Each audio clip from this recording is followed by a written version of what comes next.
यहाँ पे क्या लिखा है, बात को ध्यान समझो। A can do a piece of work in 2 days, है ना। तो यहाँ पे time and work, time and work आपका मतलब क्या है, आपका लास्ट एक्सरसाइज है। डायरेक्ट आप नहीं कर पाइएगा कल सम, तब बताइएगा। आज ठीक है, अब कराइए। ओके, अब यहाँ पे देखो, यहाँ पे क्या लिखा है सर आपका, ए दिख रहा है आपको। तो A can do a piece of work in मतलब क्या है, 2 days, ठीक है। तो एक सिंपल सा बात समझो, किसी का भी बात कर रहा है तो उसका 1 डे का वर्क निकालना पड़ेगा। तो ए का 1 डे का वर्क कितना हो गया, बता सकते हो। वेरी नाइस सर, ए का 1 डे का वर्क अगर क्या हो गया सर आपका 1/2 हो गया। यानी ए अगर 1 डे एक दिन काम करेगा तो कितना काम कर पाएगा सर आपका, आधा काम कर पाएगा। वेरी नाइस, आपका मैथमेटिकल सेंस है, मजाक नहीं कर, सच बोल रहे हैं।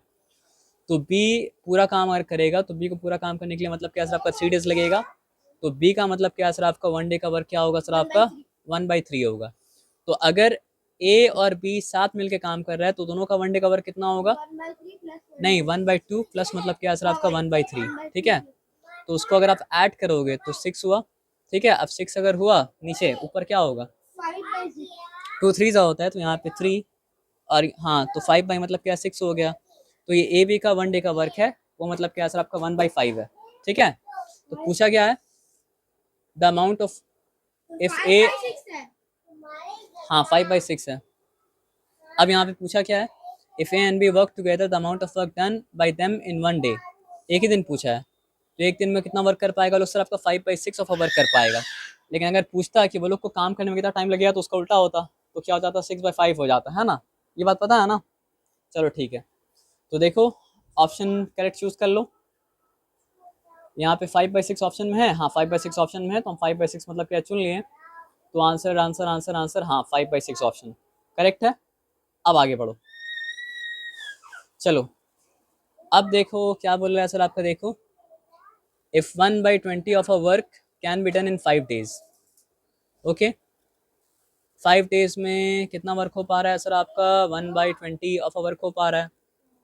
तो 1 डे में कितना वर्क हो पाएगा सर आपका, 1/20 डिवाइडेड बाई 5, यानी कि मल्टीप्लाइड बाई क्या हो जाएगा सर आपका 1/5। आपको आ रहा बात समझ में ना, हाँ नहीं समझ में आ रहा है, आ रहा है तो फिर वो आंसर कितना हो गया, 5 × 20 कितना हो जाता है 100। तो अगर 5 दिन में 1/20 तो वर्क हो पा रहा है, तो एक दिन में जो वर्क हो पा रहा है वो मतलब क्या सर आपका 1 बाई मतलब क्या सर आपका 100 है ना। तो पूछा है the amount of work done in 1 day will be, देखो 1/100 ऑप्शन में है, तो हम लोग 1/100 चुने हैं, और आंसर में 1/100 है, करेक्ट है। तो आपको समझ में आ रहा है, वेरी गुड सर। अब आ जाओ, चलो तो रितु के बारे में लिखा है कि Ritu can knit a sweater in 4 days। तो रितु को 4 दिन लगता है स्वेटर को निट करने में, तो एक दिन में कितना स्वेटर वो निट कर पाएगी, 1/4। और मनीष के बारे में क्या लिखा है, Manish can knit a same sweater in 6 days। तो मनीष को लगता है 6 days, तो 1 डे में मनीष जो स्वेटर निट कर पाएगा 1/6 ऑफ स्वेटर होगा। अगर तो दोनों का 1 डे का वर्क निकालना पड़ेगा, रितु और मनीष का 1 डे का वर्क, दैट इज मतलब क्या सर आपका 1/4। सर प्लीज यहाँ पे 1/4 प्लस मतलब क्या सर आपका 1/6। तो 4 और 6 कैल्सियम कितना हो जाएगा 4। अब बैठ जाओ।